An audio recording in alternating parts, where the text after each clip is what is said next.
ગુજરાતમાં વિકાસના મોટા મોટા દાવાઓ કરવામાં આવે છે. ડિજિટલ ઇન્ડિયા અને ગ્લોબલ સ્ટ્રીટની વાતો વચ્ચે આજે પણ રાજ્યના અંતરિયાળ વિસ્તારો છે ત્યાં કંઈક અલગ જ ચિત્ર જોવા મળતું હોય છે, જે આપણી સિસ્ટમ, આપણા તંત્ર અને સરકારના જે ખોટા દાવાઓ છે તેની સામે ઘણા મોટા સવાલો ઊભા કરે છે. ભર ઉનાળાની કાળઝાળ ગરમી પડી રહી છે, પારો 45 ડિગ્રીને પાર પહોંચી રહ્યો છે. માણસ તો ઠીક, પશુઓ પણ આ અસહ્ય ગરમીમાં તરફડી રહ્યા છે અને આવી સ્થિતિમાં પ્રાથમિક જરૂરિયાતોની વચ્ચે હવે લોકો જે છે વલખા મારતા નજરે પડ્યા છે. શું ન સમગ્ર મામલો, તેના વિશે વિગતે ચર્ચા કરીશું. નમસ્કાર, હું છું પ્રથમ મોદી, આપ જોઈ રહ્યા છો નિર્ભય ન્યૂઝ. આજે વાત કરવી છે છોટા ઉદેપુર જિલ્લાના નવાજલ ગામની. આ એ ગામ છે જ્યાં કાગળ પર તો સરકારી કરોડો રૂપિયાના નળ સે જળ યોજનાના અંતર્ગત દરેક ઘર સુધી પાણીના નળ પહોંચાડી દીધા છે, પરંતુ નળ માત્ર શોભાના ગાંઠિયા સમાન જ બનીને રહી ગયા છે. નળ છે પણ નળમાં જળ નથી. ગામની મહિલાઓ, માસૂમ બાળકો અને ઘરડા વૃદ્ધો આ કાળઝાળ ગરમીમાં લોકો દૂર દૂર સુધી ચાલીને જાય છે. બેડા ઉપાડીને નદીના પટમાંથી પાણી શોધવા મજબૂર બનતા હોય છે. વાસ્તવિકતા એ છે કે યોજનાઓ માત્ર સરકારી ચોપડે જોવા જઈએ તો ચમકી રહી છે, અધિકારીઓના નામ લખાઈ રહ્યા છે, પણ જ્યારે જમીનની હકીકત કંઈક અલગ જ છે. આ દ્રશ્યો કોઈ પછાત રાજ્ય કે કોઈ આફ્રિકાના દેશના નથી, આ આપણા પ્રગતિશીલ ગુજરાતના છે. છોટાઉદેપુર જિલ્લાના નવજાલ ગામની વાત છે કે આ લોકો નસીબ જાણે બારે માસ પાણી માટે વલખા મારવાનું જ લખાયું છે. સરકારની નલ સે જલ યોજનાનો ઢંઢેરો આખા દેશમાં પીટાઈ રહ્યો છે, પણ નવજાલ ગામમાં આ યોજનાના ધજાગરા ઉડતા નજરે પડ્યા છે. ગામના દરેક ઘરના આંગણે પાઇપલાઇન નાખવામાં આવી છે, ચકલીઓ પણ ફિટ કરી દેવામાં આવી છે, જેથી ગાંધીનગર અને દિલ્હીમાં બેઠેલા સાહેબોની ફાઇલોમાં આ ગામ 100% નળ કનેક્શન વાળું જ જાહેર થઈ શકે. પણ સાહેબ, આ નળ ખોલતા પાણીની એક ટીપું પણ જે છે બહાર આવતું નથી. અહીં સ્થાનિક લોકો સવારે જાગે છે ત્યારથી જ તેમના મગજમાં એક જ ચિંતા હોય છે કે હવે ભાઈ આજે પીવાનું પાણી લાવું તો લાવું ક્યાંથી? આખો દિવસ કમાણી કરવા મજૂરો જવું પડે અને પછી સાંજે જ્યારે પરત ફરીએ ત્યારે પાણી માટે વલખા મારવા પડે. સૌ પહેલા આ તમામ બાબતોને લઈને ત્યાંના સ્થાનિકોનું શું કહેવું છે તે સાંભળી લઈએ. શું નામ? રાઠવા હિન્દુભાઈ, નવલજા. અમારે 3 થી 4 વર્ષથી આ નલ સે જલ યોજનાનું આ ખાલી આ નળ મૂકેલું છે. અત્યાર સુધી અમારે ટીપું પાણી નથી આવી. એના માટે અમે આજે એને રજૂઆત કરવા છતાં બી આનું કોઈ નિરાકરણ આવેલું નથી અત્યાર સુધી. કેટલા સમયથી? 3 થી 4 વર્ષ થઈ ગયા. એના માટે રજૂઆત તમે સરપંચને કે તલાટીને કરી? હા, ઘણી વાર કીધું પણ એનો કોઈ જવાબ નહીં મળ્યો. એટલા માટે આજે અમે આ રીતના શબ્દ કરીએ. અને લેડીસો છે એ બધી પાણી ભરવા 1/2 કિલોમીટર જાય છે દૂર. કઈ આ નંદી બાજુ જાય એવું છે. તમારી માંગ છે? અમારે આ ચાલુ કરે, કાં તો એને આમાં છે ને કદાચ લેવલ નહીં આવતો હોય તો બીજી લાઈન બી ડાબે, એવી અમારી માંગણી છે. અમારે પાણી લેવા નંદીએ જવું પડે, પાણી ને આવશે નળ કરે તો શું કામ? સરકાર લેણ આપી પણ પાણી આવતું નહીં. તે ઢોર ઠાકરને અમારે પીવાનું પાણી બહુ તકલીફ છે અમારા ગામ, એટલે પાણી જોઈએ. બીજા દેશમાં પાણી જાય અહીંથી નર્મદા નદીથી, તે અમારે પાણી જોઈએ ને. અમારા ગામમાંથી પાણી જવા તે બીજે બહાર જાય, બહાર પાણી જાય, પણ અમારે ખેરે ખેરે પાણી તે જોઈએ. તેમે પાણી ભરવા માટે કઈ જવું પડે? નદીએ જવું પડે છે અમારે. તમારા ઘરથી નદી કેટલી દૂર? નદી થોડી દૂર. ઘણી દૂર એટલે કેટલી? 1 કિલો 1.5 કિલોમીટર થાય એમ. એટલું દમો લાગી જાય સડતે. અમારે ટેકરો ખણ ચડવાનું, ઉતરતે પાછું 2 3 4 5 આટો દમ ખાઈ દે તે પાણી લઈને હોય એમ. થોરાને હાલવાનું. માંગ શું છે? અમારે પાણી જોઈએ, ખેરે ખેરે ચકલી ઉતરો. અમારી પૂરી કરો, અમારી માંગે પૂરી કરો, માંગ અમારી પૂરી કરો, પાણી આલો, પાણી આલો, અમારી માંગે પૂરી કરો, પાણી આલો, પાણી આલો, અમારી માંગે પૂરી કરો. ગામનું નામ બોલો. નવલજા ગામમાં પાણી આપો, નવલજા ગામમાં પાણી આપો. કયું પડ્યું? ઓડીપડિયા પાણી આપો, ઓડીપડિયામાં પાણી આપો, ઓડીપડિયામાં પાણી આપો. અમારે આજ રોજ નવાલજા ગામની અંદર જે નલ સે જલ યોજના, જે પાણી મળતું નથી અમારા લોકોને. વારંવાર સરકારશ્રીને રજૂઆત કરવા, તલાટીને રજૂઆત કરીએ છીએ, સરપંચશ્રીને રજૂઆત કરીએ છીએ, પણ આનો કોઈ ઉકેલ આવતો નથી. આજ રોજ તારીખ 31/5/2026ના રોજ આજે અમારે ગામજનોની એટલી જ માંગ છે કે નલ સે જલ યોજના જે 100% પેપર પર બોલે છે, પણ 10% પણ અહીંયા ગામવાળાને મળતું નથી. તો અમારી એક જ માંગ છે કે 100% જે પેપરની અંદર બોલે છે એવી રીતે અમારે પાણી પણ ખરેખર મળવું જોઈએ.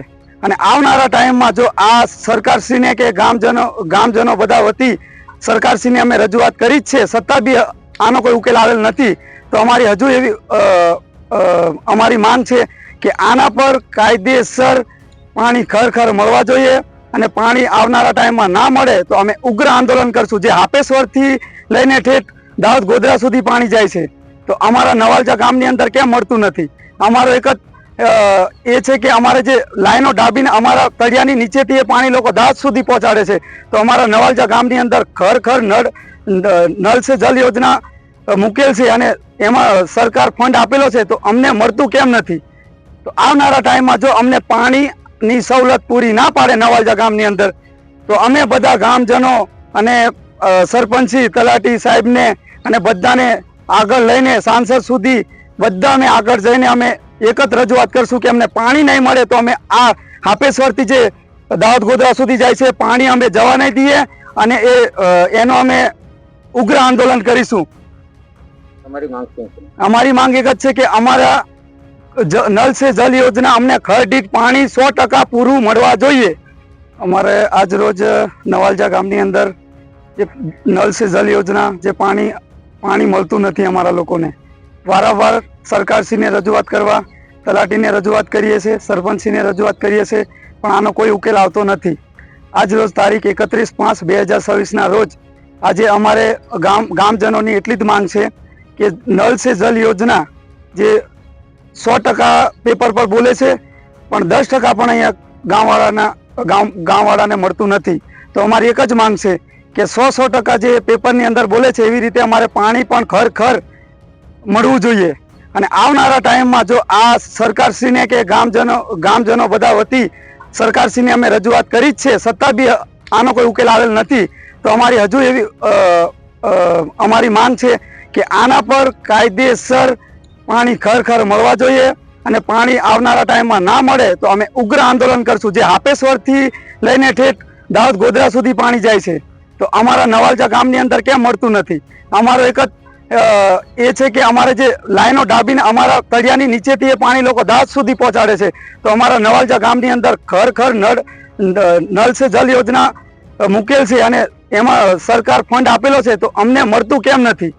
તો આવનારા ટાઈમમાં જો અમને પાણીની સવલત પૂરી ના પાડે નવાલજા ગામની અંદર તો અમે બધા ગામજનો અને સરપંચી તલાટી સાહેબને અને બધાને આગળ લઈને સાંસદ સુધી બધા અમે આગળ જઈને અમે એક જ રજૂઆત કરશું કે અમને પાણી નહીં મળે તો અમે આ હાપેશ્વરથી જે દાહોદ ગોધરા સુધી જાય છે પાણી અમે જવા નહીં દઈએ અને એનો અમે ઉગ્ર આંદોલન કરીશું. તમારી માંગ શું છે? અમારી માંગ એક જ છે કે અમારા નળ સે જલ યોજના અમને ઘર દીઠ પાણી 100% પૂરું મળવા જોઈએ. મારું નામ વિક્રમભાઈ છે, ગામ નવાલજા ને હોડી ફળિયું. નલ સે જલ યોજના જે સરકાર દ્વારા ચાલુ કરવામાં આવી છે, મારા જાણ મુજબ લગભગ 4 વર્ષથી અમારા ગામમાં જે સુવિધા તો ઊભી કરી દીધી છે પરંતુ સાચું કહું તો 10% લોકોને પાણી મળે છે જ્યારે 90% લોકો જે ગામના છે એમને પાણી ટીપું પણ જોવા મળતું નથી. તો અમારા સર્વે ગ્રામજનોની એવી માંગ છે કે મળે તો બધાને મળે. યોજના તો બધા માટે જ સરકાર ચાલુ કરી છે તો આનું જે કોઈ તંત્ર સંભાળતું હોય એ ખાસ લોકોની માંગને ધ્યાનમાં લે અને એને બધાના ઘરે પાણી પહોંચે એવી એમની કામગીરી હાથ ધરે. તમારી માંગ શું છે? અમારી માંગ એટલી જ છે કે સૌને પાણી મળે. પેલા 10% ને મળે ને 90% તરસ્યા રહે એ યોગ્ય નથી. અમારે 3 થી 4 વર્ષથી આ નળ સે જલ યોજનાનું ખાલી આ નળ મૂકેલું છે, અત્યાર સુધી અમારે ટીપું પાણી નથી આવી. તો એના માટે અમે આજે એને રજૂઆત કરવા છતાં બી આનું કોઈ નિરાકરણ આવેલું નથી અત્યાર સુધી. કેટલા સમયથી? 3 થી 4 વર્ષ થઈ ગયા. એના માટે રજૂઆત તમે સરપંચને કે તલાટીને કરી? હા, એ ઘણી વાર કીધું પણ એનો કોઈ જવાબ જ નહીં મળ્યો. એટલા માટે આજે અમે આ રીતના શબ્દ કરીએ. અને લેડીસો છે એ બધી પાણી ભરવા 1/2 કિલોમીટર જાય છે દૂર. કઈ આ નંદી બાજુ જાય એવું છે. તમારી માંગ છે? અમારે આ ચાલુ કરે કાં તો એને આમાં છે ને કદાચ લેવલ નહીં આવતો હોય તો બીજી લાઈન બી ડાબે એવી અમારી માંગણી છે. અહીંયા સૌથી ચોંકાવનારી અને શરમવાવ દેવી બાબત એ છે કે ગામના લોકો પાસે પંચાયત દ્વારા નિયમિત પાણીનો વેરો પણ વસૂલવામાં આવે છે. જી હા, બિલકુલ. જે પાણી ગ્રામ્યજનોને મળતું નથી તે પાણી માટે રોજ લોકો લોહી પાણી એક કરે છે અને તે પાણીનો ટેક્સ પંચાયતના ચોપડે નિયમિત જમા થાય છે. તંત્રની આનાથી મોટી નિર્લજ્જતા બીજી કોઈ ના હોઈ શકે. ટેક્સ લેવામાં તંત્ર એક દિવસ પણ રાહ જોતું નથી, પણ જ્યારે પાણી આપવાની વાત આવે છે ત્યારે અધિકારીઓ એસી ઓફિસોમાં બેસીને માત્ર બહાનાબાજી કરતા હોય છે. નવજાલ ગામની મહિલાઓનો આક્રોશ સાતમા આસમાને છે. સવાર પડતા જ ઘરના તમામ કામ મૂકીને હાથમાં પ્લાસ્ટિકની ડોલ લઈને અને પિત્તળા બેડા પર લઈને મહિલાઓ ટોળે ટોળા જે છે ગામથી દૂર આવેલી એક નદી તરફ ચાલવા માંડે છે.